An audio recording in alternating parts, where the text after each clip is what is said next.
really changing the eye catch now when we have like 8 episodes left? Well, better late than never, I guess, which is pretty much the motto of this whole show at this point.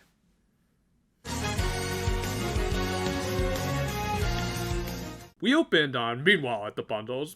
Well, that's different. Well, anyway, fearing that Narcissus might start leaking their intel, Spiritor proposed that they exterminate their former cohort. So he sent his offspring, who, yeah, we still haven't been properly introduced to, and probably never will be at this point. You know, I'm starting to think that the Bundle Gang aren't great thieves or anything. This kingdom just has really crappy security. I mean, yeah, later, they will suggest that someone on the Bundle side, I wonder who, had some information about their kingdom and security, but still, you'll waste your time and resources with those gimmicky donut flowers, and yet you can't create a few new cameras or alarms. Anyway, the mini-bots were rather easily dealt with by their target, and Narcissus managed to escape with one of them through their portal, which of course led back to Oishina.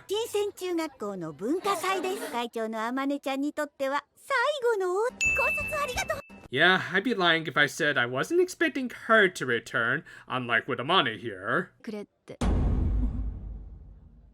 Hey brah, if you're going to the anime convention, you still need to wear a mask. Later, Rosemary arrived at their school's cultural festival, and okay, I kind of noticed this during the escape, but geez, the animation in this episode is rough. I mean, to give Mitsuru Aoyama some credit, at least he's consistent with his low quality. Here, the faces and movements are just all over the place. Thus, I wasn't too surprised when I looked it up, and it turned out that this episode had 5 animation directors, including Naoki Takahashi, Katsuji Matsumoto, Chen Jianguang, Gui Jin, and Chen Yang.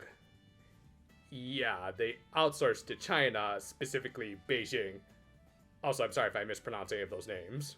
But yeah, Rosemary visited the Precure's class where they were serving way too much food. Like, I get that these are supposed to represent the original trio, but 1, that's a hell of a lot of calories, and 2, y'all are going to lose your school money serving sets like that. Anyway, he was actually there to ask where Amane's classroom was, as I guess he set up a meeting with her parents who had actually temporarily hired Ginger to work at their shop. He met them, and once again, we learned a little bit more about his master. Then, on its own, this sort of foreshadowing isn't bad, but they are starting to really stretch this plot out. Like, some of this could have easily been learned from Mata, and at this point, it's pretty obvious what the big twist is gonna be. Meanwhile, Narcissus had gone to the junior high school to use their science lab to mod the mini-bot he had taken. Why?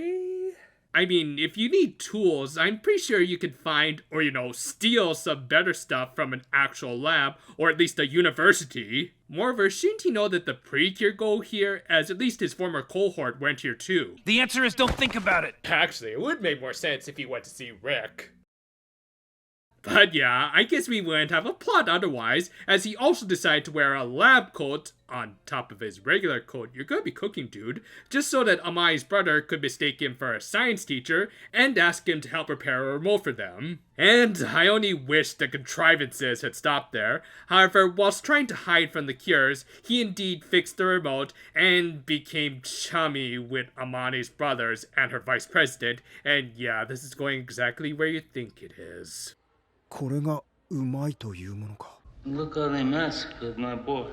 And while face turning Narcissus over the course of mostly just this one episode is less than ideal and kind of indicative of the show's poor pacing, at the very least, they could have spent much of this episode building towards it. Guess what they decided to spend their time more on, though? Well, let's see. We got another scene at the Lair of the Bundles that could have easily been cut, especially if it had spared us from these faces from Spiritor, and more of you-know-who. ジンジャーについて何もわかりませんでした。考察ありがとう。あらあら、何をするつもりかしら。考察ありがとう。I mean, granted, the latter is supposed to be foreshadowing stuff for the next episode, but still mostly just the same bit of Yui saying her catchphrase over food that's not even going to be the victim of the week. Oh, and it also reminds me of my other son who's been wasted in the show. And who's that? Oh, it's Mr. MVP! Simp! Anyway, the plot did start to move a little once Rosemary got a call informing them about Narcissus' escape. Said fugitive was found by Amane. Oh yeah, did I forget to mention, this is probably going to be the conclusion to her arc, because haven't their arcs been so intertwined? No, I'm honestly asking because I'm not totally sure, really.